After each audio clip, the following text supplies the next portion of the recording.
If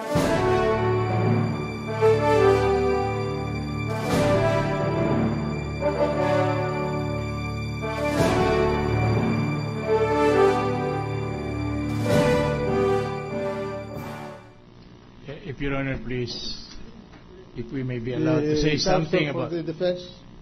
All the while, I thought that with the proper resolution now of the denial by this honorable body, Your Honor, of the presentation of the evidence in connection with the legally acquired wealth, then the testimony of the Commissioner of Internal Revenue is precluded, Your Honor, because we were made to understand that the purpose of the offer of the testimony and evidence to be produced by the Honorable Commissioner of Internal Revenue is in connection with the ill-gotten wealth, Your Honor, and no longer in connection with paragraph 2 and 3, Your Honor.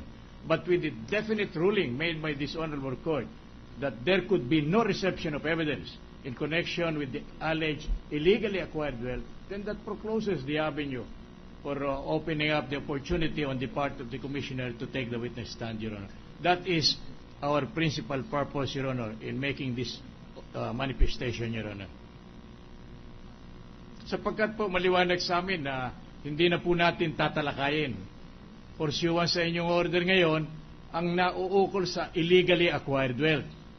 Sa amin pong paniwala at sa amin ang dating sa amin, hindi na natin pag-uusapan yan sapagkat may ruling na Unless that is reversed by a different authority, Your Honor, then they are precluded from presenting evidence in connection with this. So, it will appear, Your Honor, that apparently there will be a contradiction in terms, Your Honor.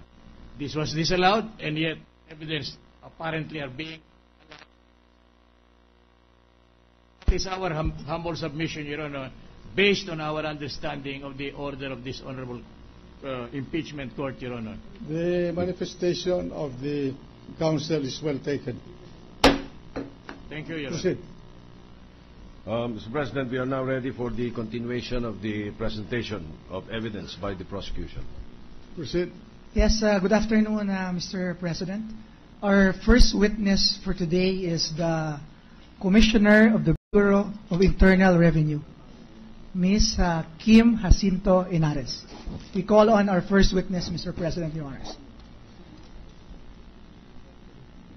What is the purpose of the offer of this testimony of the Commissioner of Internal Revenue? The purpose, Mr. President, is the truthfulness of the entries in the SALN, and at the same time, the capacity to pay of the Chief Justice and the wife. Wait a minute. The ruling of this chair is to allow the presentation of evidence with respect to the non-disclosure of the SALN of the respondent, and for the introduction of evidence with respect to the non-inclusion of assets and properties of whatever nature in the SALN. I see no materiality. The chair does not see any materiality of any introduction of BIR records with respect to these two allegations. So, kindly explain and justify the introduction of evidence coming from the Bureau of Internal Revenue. Yes, Mr. President, you want to prove the accuracy of in the SALN declaration. And for this purpose, may we call on the private prosecutor to conduct the direct examination. Attorney Art Lim.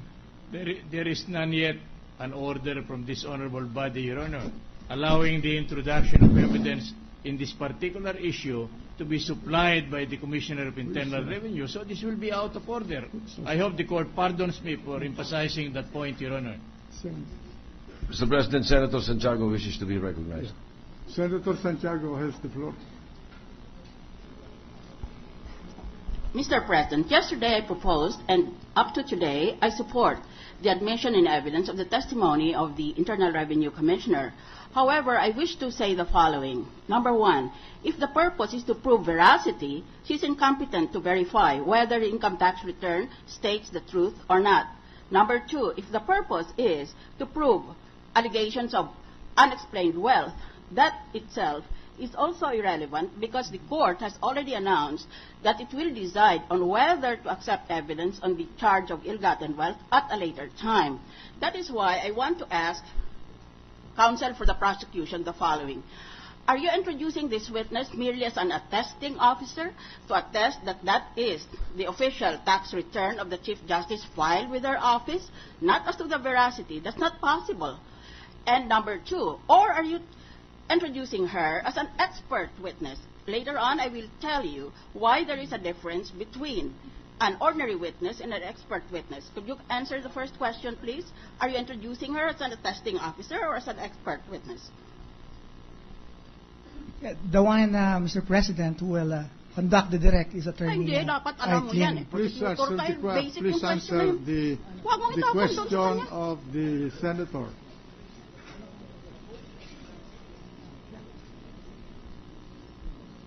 Mr. President, with respect to the first question, we are presenting BIR Commissioner Kim Inares to testify on the truthfulness. No, you can't. That is the ruling of myself and of the rest of my colleagues, I hope. The veracity of the testify to the veracity of an income tax return. You filed the return with her. She does not go out and see if that is correct or not. That is the function of some other office.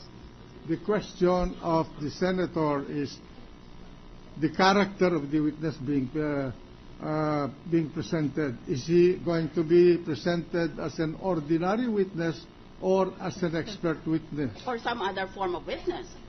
Well, she is an ordinary witness. Yes, she is.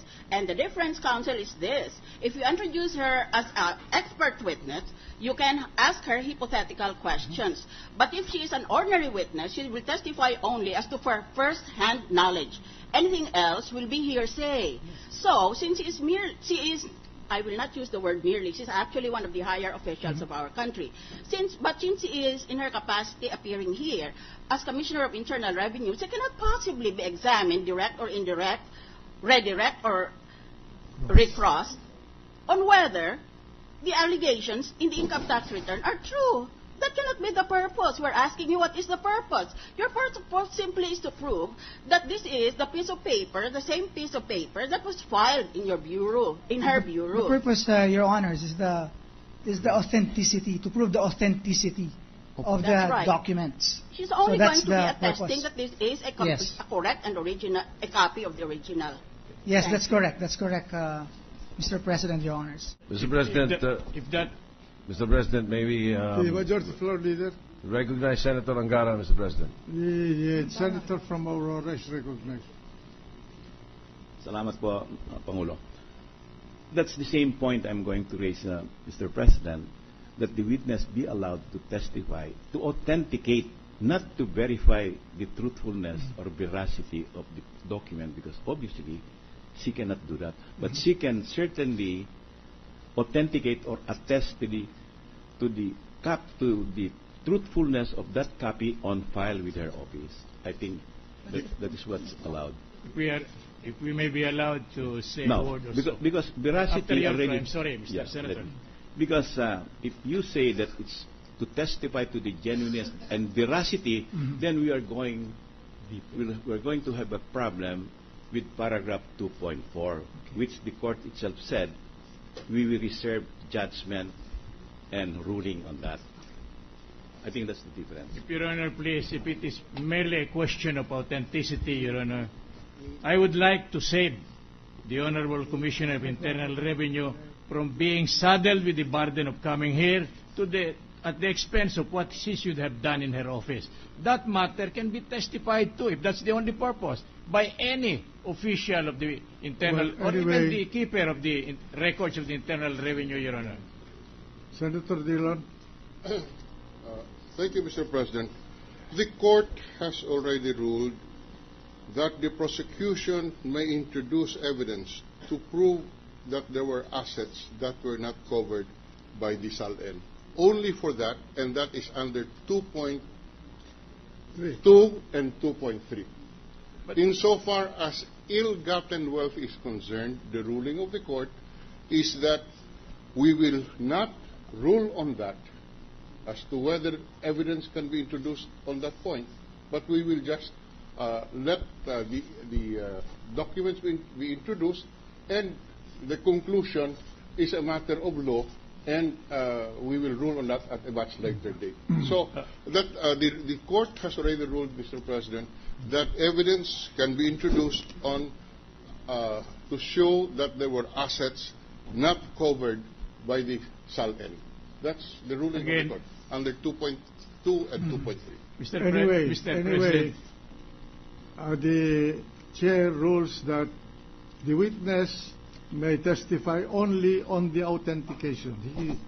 I would allow the witness to take the witness stand only to the extent of authenticating the due execution of the document.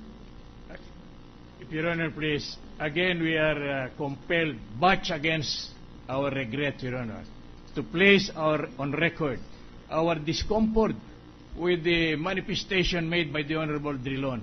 In fact, a lot of newspaper people said, hindi pa ba ninyo di-disqualify niyan? Apparently, she's already speaking. No. She's not ruling. He's not ruling, Your Honor. Counsel, may I recognize the Senator Drilon first? Thank you, Your Honor. We are just putting on record, Mr. President, the ruling of the court arrived at in caucus. Any member of the court can dispute that ruling, but apparent that it is clear that we were just stating for the record the ruling of the court as arrived at during our caucus. So it is not my manifestation. It is a manifestation of the ruling of the court as arrived at in caucus. Anyway, let us now finish this argumentation. The chair will now allow the Commissioner of Internal Revenue to take the witness stand only to testify on the due or the authenticity of the